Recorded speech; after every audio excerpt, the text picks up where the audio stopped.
Hi, friends. Happy weekend to you. I wanted to get on here and first of all say I hope you guys are having such a great weekend, such a great week. This upcoming week is our spring break, my friends. So that means that if we were in school, we wouldn't even be going to school.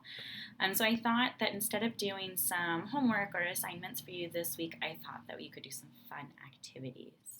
One of those activities is going to be reading or hearing me read one of my favorite books and then doing a fun activity right after. So let's get started. This book is called The Little Red Fort by Brenda Mayer, pictures by Sonia Sanchez. Okay. Look what she's drawing. All right, friends, here we go. Ruby's mind was always full of ideas. She looks like she's using her thinking fingers.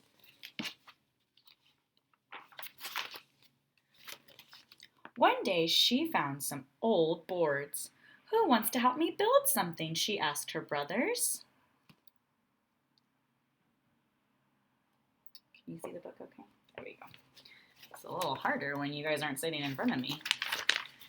Let's move a little closer. Oh, go this way. Oscar Lee pretended not to hear her. Rodrigo gave her a look that could melt popsicles. I wonder what kind of look that would be. Jose almost fell off the fence. You don't know how to build anything, they said. Well, that's not very kind, is it? Ruby shrugged. Then I'll learn. Friends, shrug means to. Then I'll learn. Just bring your shoulders up and down. Kind of saying, whatever. And she did. Scoot over a little more. There we go. That's better. Friends, what material is she using right now? What material? Wood.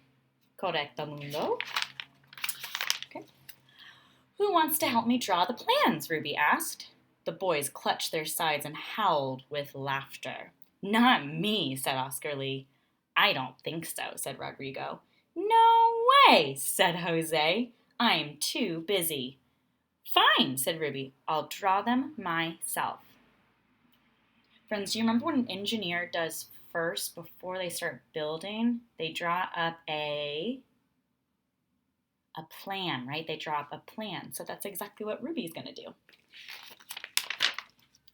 And she did. Her dad's helping her. So kind, so kind. Wow, look at all the different ideas that she has going on here. Oh, wait, let's go this way. Got a lot happening, huh? Satisfied with her plans, Ruby asked, who wants to help me gather the supplies? Not me, said Oscar Lee. I don't think so, said Rodrigo. No way, said Jose. I'm too busy. Fine, said Ruby. I'll gather them myself. Friends, text-to-text connection. That means one book being connected with another book.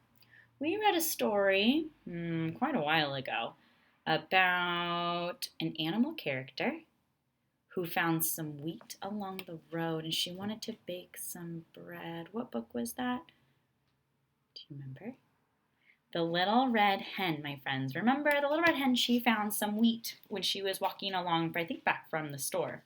And she brought it back home and she asked her friends, the dog, the cat, and the goose, who's going to help me make this bread? Do you remember what they all said?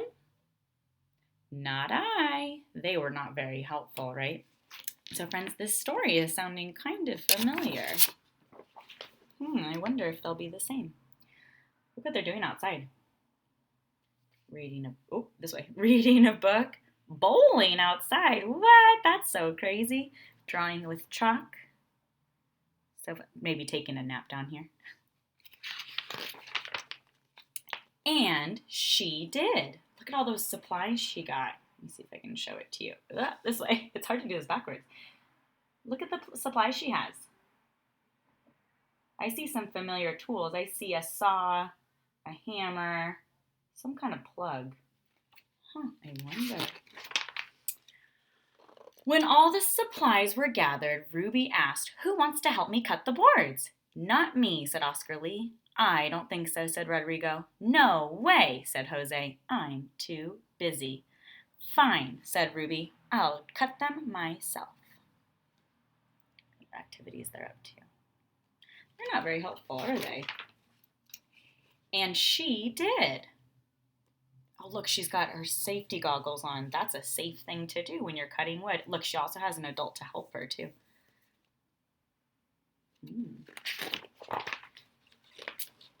When all the boards were neatly cut, Ruby sang, Who wants to help me hammer in the nails? Not me, said Oscar Lee. I don't think so, said Rodrigo. No way, said Jose. I'm too busy. Fine, said Ruby. I'll hammer them myself. His brother sleeps all the time. He's awfully lazy. And she did. Oh, now she's got Grandma helping her too.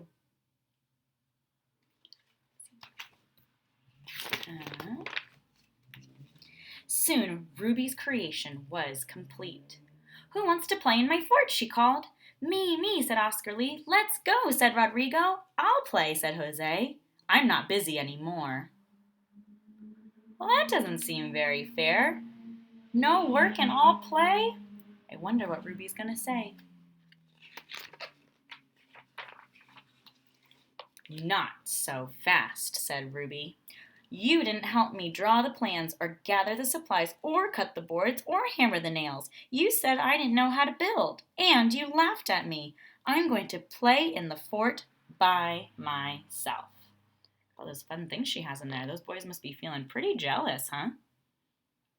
Stuffed animals, a tea set, a little merry-go-round there in the corner. And she did.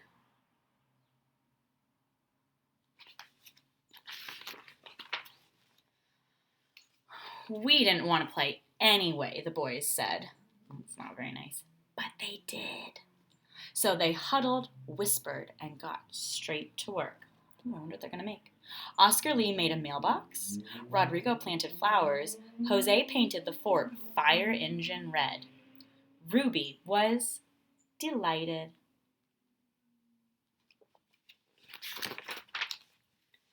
That evening, the boys followed a delicious aroma to a fort warming party. Friends, have you ever been to a housewarming party?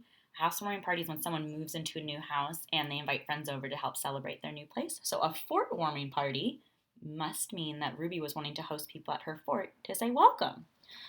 Who wants to help me clean this plate? Ruby asked. Look at that plate. What's that have? One of Miss Nielsen's favorite foods. Brownies. We do, the boys said.